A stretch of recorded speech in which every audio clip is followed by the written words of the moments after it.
In the days of protests across the United States in the wake of the George Floyd death in the custody of the Minneapolis Police Department, it's brought new attention to questions about police officers' attitudes towards Black Americans, protesters, and others. The public's view of the police, in turn, are also in the spotlight. So here, we want to turn the tide a little bit. We want to have a conversation with our partners in law enforcement, the folks who go out on the streets across America every day to ensure our safety. Today, I'm going to have a conversation with a good friend of mine, a colleague of mine, the person who helped me to change my whole entire perception of law enforcement. Retired police officer, Charlie Yeomans. Welcome, sir. Good. Thank you. How you doing today? Doing good. Good. So you ready to have this conversation? Sure, we can have this conversation. I think it's a conversation we've had on a number of occasions in the past, both publicly, and privately. Correct. All right. So let's talk about it. Let's just jump right in the way we typically do. In the wake of all the protests following Ahmaud Arbery and with the perpetrators of his death not being arrested right away and people automatically looking at law enforcement, followed by the killing in Minneapolis and people again casting a spotlight on law enforcement. As a law enforcement officer or a retired law enforcement officer, what thoughts crossed your mind? How does that make you feel with people casting a light on your profession, knowing what you've done for the last 30 plus years? It's kind of hard. I mean, looking at it from a realistic point of view, there's a lot of good police officers across the nation who are out there doing the job that they love and they care about. It's a shame that situations arise when we run into things that happen out here and they're taken from all different angles. Right. The things that happen in Minneapolis is a tragedy. It's not one of those things that happen, but that is not a situation that happens every single day out here on the street. Okay. There are good police officers who are out here doing the right thing, doing everything that's good. There's a lot of police officers out here helping everybody. People have a good relationship with a lot of police officers in our city because they know them. Majority of them could be somebody's brother, cousin, uncle, nephew, friend down the street. They know the type of individuals they are. And when people put on a badge and a gun, morals and principles don't change. There's still that individual, even though they're out there. They have a job to do, but they still do what is necessary. Okay. Walk us through what a typical day looks like as a police officer. Well, what people don't seem to understand, whether you're on a midnight shift, 4 o'clock, or day shift, you still walk into a roll call. Basically, you have a captain, lieutenant who comes in. After we do an inspection, we basically they let us know what's going on in the street and the sectors that we will be patrolling. If there's anything that has to do with a new murder, break-ins, anything of that nature, we're well aware of it, especially if it's in the area that you're working. Okay. And then officers are partnered up, and then they go on the street, and they basically try to do the best thing they can do for the next 8 hours on that street. All right. So you drive through a neighborhood, you see police cars. There are different squads or different, how do you say that? Different, you have your emergency response units, you have your gang task force, you have the narc squad.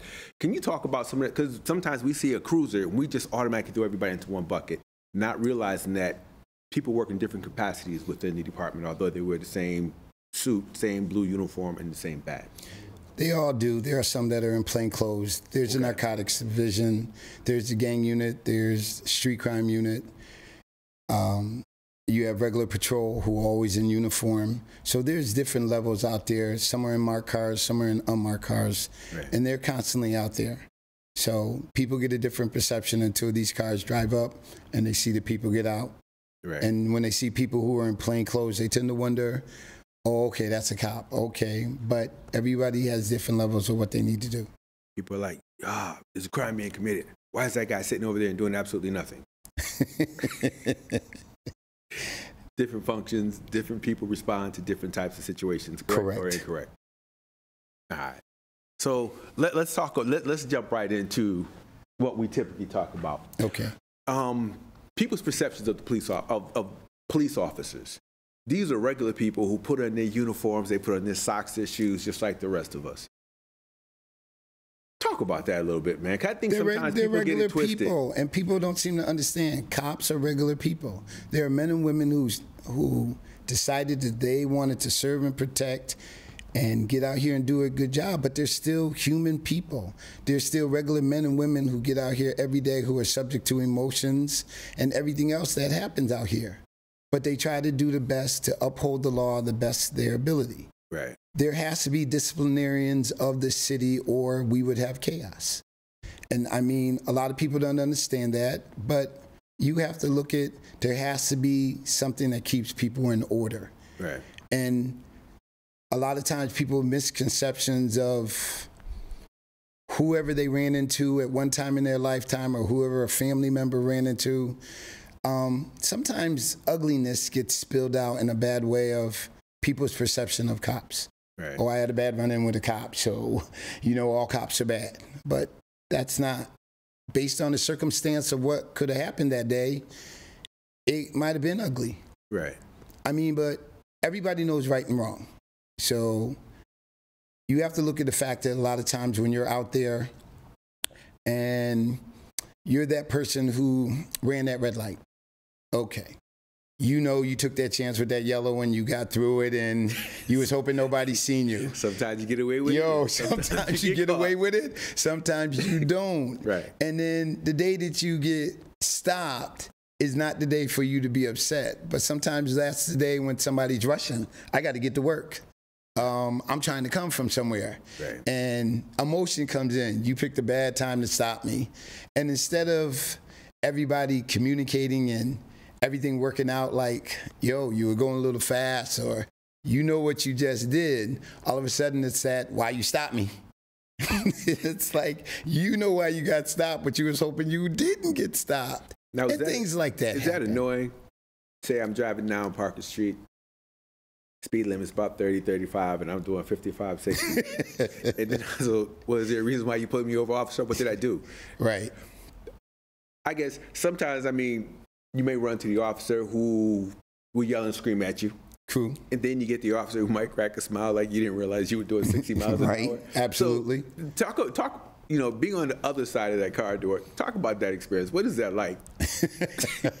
Listen, there's a lot of times you walk up to that car, you're still following all the procedures you ever taught. But then you get to that car and it's like license registration. It's like, oh my goodness. It's like 90 million questions just to get a license and registration. And it's crazy. You try to get people to understand, look, let's see if we can fix the situation first before all our tempers start flaring up or things start happening. But a lot of times, again, this is where I say emotion kicks in. People are not thinking. It's like whatever the emergency was or whatever the situation, it causes people to react differently. And sometimes it can be that long day. It could be that officer who's been out there all day long and say he has advised or gave warnings to a lot of people. And sometimes it's like, I can't believe that I got another one. And sometimes, emotions do kick in. We still do try to do the best that we can. Right. But it's that got to give some to get some type attitude sometimes that happens. Okay. Where people take it the wrong way. And in the end, it's like license registration, walk back to the car. I don't know why you're doing this. Well, you know what you did. I didn't do anything. But we can't get people to man up to or woman up to some things that do happen out here. But you'd be surprised a lot of times. There's a lot of cops who understand that you did all this, and they're not looking to write that ticket. They're not really looking to give you a hard time. They are looking to just advise you and let you know, you got to slow down a little bit. Right. Next time you need to be doing this. And people have run into that. And my biggest problem with a lot of that is a lot of people don't talk about the cop who did the right thing that day. Nobody ever talk about, he gave me a break. So you're saying people may have about 20 experiences, but they only remember that one experience where they had a really bad, exchange. True. And it's a shame that it happens like that. And there are some who are reminded, oh, that was a good cop that day. He let me go and everything was fine. But again, that judgment call of being on the street is really tough. You're not looking to get everybody or be ticket crazy. it's really just being people to be mindful of the law. And that's, people tend to forget sometimes. And I mean, when they do, the thing that changes that whole traffic stop, that whole situation, is attitudes. If people stop looking at TV, movies, other people's experience, and people only rely on their own, we won't be quick to react about thinking like, yo, he stopped me for no reason. Okay. Sometimes things do happen and we have to own up to them. And then there are times when you may not get stopped for any apparent reason. Right. Last Monday, I'm driving up State Street. I had a friend's car, beautiful Infiniti. I'm driving, minding my own business. I happened to look over, and there was an officer driving in the opposite direction. This is just last Monday, and I'm like, as I planned for this show, this happens. So I catch his eye, he catches mine. I'm just driving. I'm like, no big deal. Quick second. And I watched my rearview mirror. I seen him make a U-turn. And then he followed me up State Street. And I'm like, I'm on the phone with someone. He's on speakerphone, of course. And I'm like, I think I'm about to get pulled over. Nah, you won't. What did you do? I didn't do anything. I was driving. Eye contact for about a half a second. And he pulls me over. So he comes to the car, he bangs on the window. I was in the process of rolling it down. I'm like, can I help you, officer? He said, license and registration. I'm like, okay. So I give it to him. He goes to the car, and I knew he was going to come right back. Came right back, gave my information. He said, have a nice day.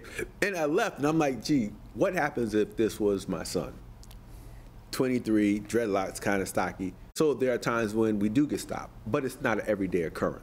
No. So if you were talking to a group of parents who were concerned about their husband, their sons, their brothers, what would you tell them in regards to stops like that? Like, how do you feel people should best respond to that type of situation?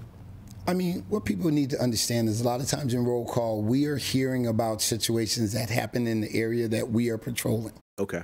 It could be a situation that involved a dark-colored motor vehicle, a light-colored motor vehicle.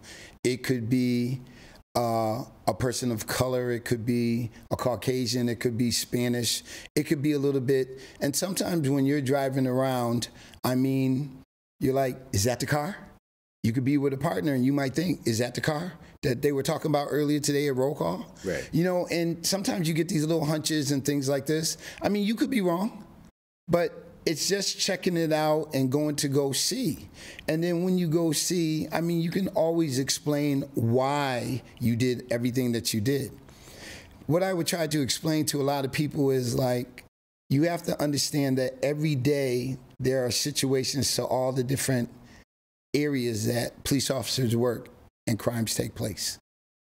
And sometimes trying to patrol a whole area and be mindful of the things they want you to look out for, things happen. My suggestion to most people would always be, cop comes up, if you have nothing that you have worried about, why wouldn't we give up a license and registration? You want them to know that, here you go, here's my license registration, what did I do? That officer is more than likely going to check to see if, quote unquote, you are the owner of the car, just in case, say the car was stolen and we didn't know it. You are the operator of that car, that owns that car. Because, you know, there have been times when other people have taken other people's cars and committed things and we didn't know.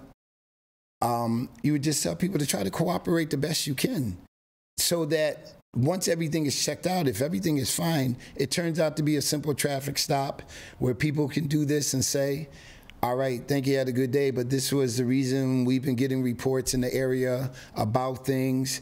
And I think a lot of people don't get that this comes to us every day like this, of what's taking place. The number of breaks, the number of people breaking into cars, the could be people that we could be looking for.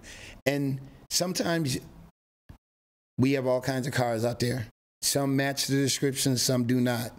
Sometimes it's like out of the corner of your eye, a car can go by and you're like, is that the car? Oh, wow. You sure? I don't know. Go, pull around, check it. It's just checking. But it's more about explaining of why we did the check and everything like this. And I think if more people could understand why we did the check, why we were searching, that is fine. Right. And I don't think a lot of people understand that, and that does happen on a regular basis. Right. And I tell you, I don't care how old you get, it's still scary. It is. It's really scary, and it's like I understand they're doing their job, but it's kind of like, and you know, I feel like all the individuals I've talked to who have experienced it, dot your I's, you cross your T's, you try and do the right thing every day, and then you get pulled over like a common criminal. And then there's times when, if you're lucky, you stay in your car. There's times when they ask you to step out the car and you're sitting on the sidewalk and people are watching you. But again, it's not an everyday thing. No. But people like, you know, I think sometimes people like to have their fears validated. And people saying, yeah, that does happen. As I'm driving to your neighborhood, I probably would pull you over just to check you out to make sure you're okay. But if you're fine, you shouldn't worry about it. And it's kind of like, what do you mean if I'm fine? You know, how do we respond to that? I mean, it's kind of hard. You have to understand, we live in a city that has a little over 365,000 people. Imagine how many 911 calls come through. Okay. And when you look at the number of 911 calls that come through that we have to follow up on and check on, right, we get so many different things that could be true, not true, but we still have to follow up on them, because if we didn't follow them up, people would be upset why we're not doing our job. Okay. But on the other aspect, it does make people feel a little uncomfortable, but there are things that happen in everybody's neighborhood, because there are times when people must understand, and never to put anybody down, but there are times when we have cars in neighborhoods, unregistered, uninsured, but people still driving. Yeah. We still got people who don't have licenses and they still driving. So sometimes it's just like things happen, and it's just basically a check. But then what people don't look at, the flip side of it, is you have to look at, there have been a number of officers in cities and towns, highways, that they were doing routine traffic stops and our cops were gunned down. Our cops were either dragged with a car, they were either shot. Different things have happened. When you look at the officers who have lost their lives in the line of duty just through traffic stops, it's crazy. And people never see that. If people were to see that, they would never believe that these things happen to just simple traffic stops and people stopping them. Because sometimes you don't know. You're like thinking this is just a routine situation, and then it turned crazy. How would you know? I mean, remember, a lot of times when you're checking a car and you're making a stop, your whole thing is about advising the person, seeing the car is registered, see if it belongs to that person, telling the person what they're doing. This is what you're initially looking to do. You're not looking to snatch the person out the car. You're not looking to hem the person up. You're looking to find out what is going on, what took place, and try to explain the reason why you made that stop. And this is why I go back to that simple thing of, we have to look at, a lot of people out there, we have went through a rolling red light or a sign. I've never. You know, there have been people. I've never done that. No, I'm just saying, but there are people who got let me change that. I didn't do that today. Okay. So that's a good thing. But for the most part, there are people who might have stopped at the site, but kind of rolled through it, okay, and didn't think that anybody noticed that. So it's not so much to really chastise the person, but to make them aware that when you want to roll through something, what if the other car didn't want to stop and you got hit real bad? Now we have a tragedy that took place for a bad accident. So sometimes you need that officer to, you got to stay on your P's and Q's, because what you might have been used to doing on a long time, you can't keep doing like that all the time. Right. You know, and I know people get uncomfortable with how they're approached and things like that, but it still comes back to basic communication and how people talk to one another. And I mean, the whole thing is about conversation. Okay. The biggest thing that all officers are taught are verbal judo, how to communicate. You know, and it's not one of those things that's not taught in the academy. It's something that's in the academy and it keeps on all the time when you're out there. And you'd be surprised that there are a lot of cops who sit there and try to talk nice. But again, who knows what kind of day people had? Right. On both sides. Right. Who knows? So what can the police department, city government, state police, and community, what type of conversations should we be having to ensure that, you know, and I know we don't have a lot of time. I want to ask you about, you know, just racial profiling, and that's the first thing that comes to mind when you think of the black community specifically and the police department. What type of conversations should be happening on a regular basis? between the police departments and the community. And even, again, local municipalities in terms of elected officials, because elected officials tend to come off sometimes as like hardcore for law enforcement, leaving neighborhoods saying, well, what about us? What type of conversation should be happening? More community engagement. Okay. When I was on the police department, I was a community liaison officer. My job was actually to build a better relationship between the police department and the community. Constantly, I went to meetings. Constantly, I went to locations, talking to people, neighborhoods, trying to let people know the views on police are altogether different. We're here. We're out here for you. And during that time of being in there, a lot of things changed. We had people looking at police altogether a different way. Wow, they're not that bad. I feel that the average person should always know who's a police officer that patrols their neighborhood. I agree. There's nothing in the world that says that police officer going down the street, stop that car. Find out if they're the same cops who come here every day and get to know them. That's how you build up that engagement and you start knowing. So now when you see that car every day, it's like, oh, I talk to him. There are days when there are things happening. Never be afraid to talk to them and things like this. And the more that people can do it, you can look at things from a different. When we're looking at events that take place, we have block parties. Why wouldn't you want police there? Right. We have little kids who still idolize police, and that's great. Yeah. We still have young adults who still idolize that job of wanting to be that police officer. Never take that away, because the profession as being a police officer is still a fantastic one. In the 30-some-odd years that I do it, I love being a cop. There's no problem with that at all, and I would tell anybody 3 times over. My relationship of being a cop on the street, I enjoyed people. I enjoyed what the job had to offer, and the more that I could give to the community, the more that I could give to the department was fine. And anybody who saw me, anybody who knew me, this is how things went. Right. And a lot of times, this is what we lack a lot of times, people not being fully engaged. To our officials, a lot of times, again, it's that engagement. Yeah. Do you really know how many cops are on the job? Do you really know what it's like have you had that conversation of being and seeing what it's like to be that cop that day? How about that brand new cop that comes out of the academy? Is there anybody that talks to them like this? How about the cop who's been on the job for 25, 29 years? Are you still feeling as strong? Are you still feeling dedicated like you were? There are no conversations like that. Right. There are guys who get out there who still do that job, not because of economic reasons. They're trying to take care of their families. Yeah, they do it. But a lot of times you got officers who feel out here that people don't care. And it should never be that. So, but have you ever experienced an officer who comes into a specific community and just feel like, well, these people don't care anyway, so I'm going to do what I have to do? Like, I'm the sheriff. It happens. I mean, sometimes when you get all that negativity, you tend to wonder, wow, do they appreciate us here? Okay. You know, and you get that.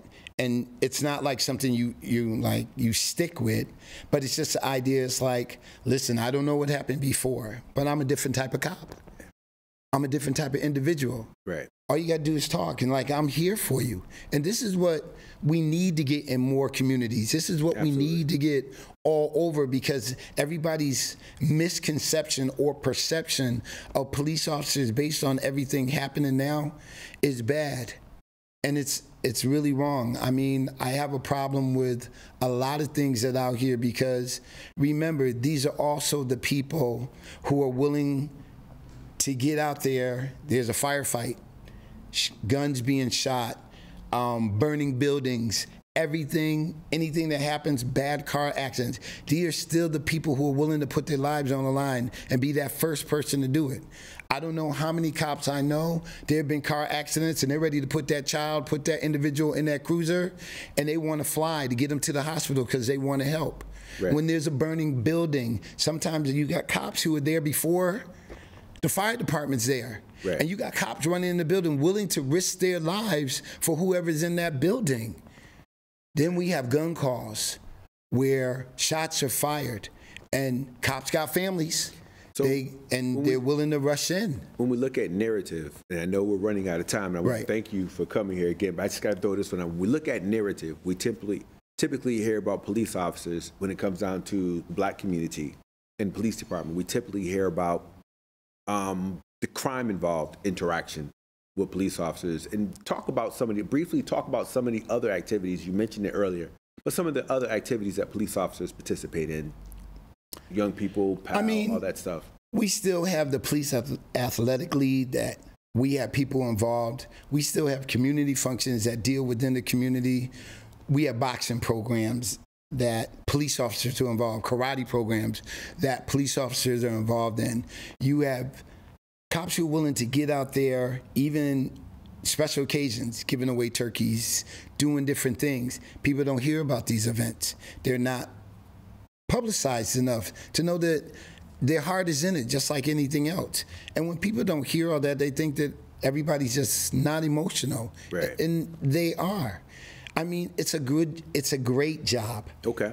And it's one of these jobs that people tend to not appreciate for what people do. So on that note, since we have to close out, we're going to close out with you.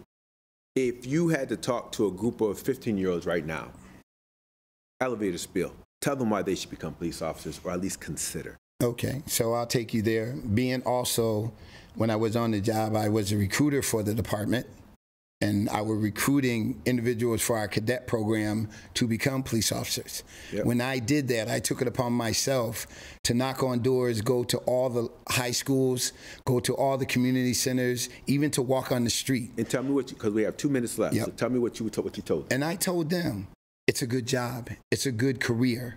Sometimes we have to look at where we want to be in 5 years, where you're going to be in 10 years. You want to be somewhere that you can have something promising that you can look at.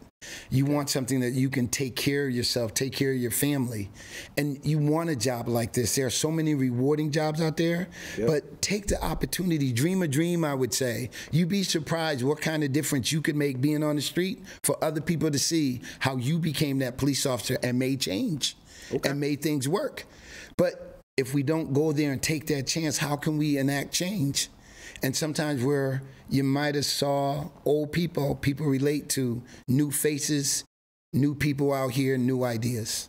Okay. And with that, I want to say thank you. Thank you. Charlie Yeomans, I appreciate it. It's weird not saying Officer Charlie Yeomans, not being that you're retired, but you'll always be a police officer. For all of our viewers, I want to thank you for tuning in and sticking without the entirety of this particular segment. We have another segment coming up with Attorney Talia G. She'll be talking with members of the Community Police Hearing Board. There's been a lot of conversations about that, and we want to give you an opportunity to hear firsthand exactly what the Community Police Hearing Board is. Next week at some point, we'll be talking with Police Commissioner Cheryl Claprud, and we're going to talk about the direction of the Springfield Police Department. So all these conversations are all built around creating bridges from our community to yours. With that, Charlie Yeomans, thank you again. No, thank you, my brother. And thank you everybody for tuning in with us.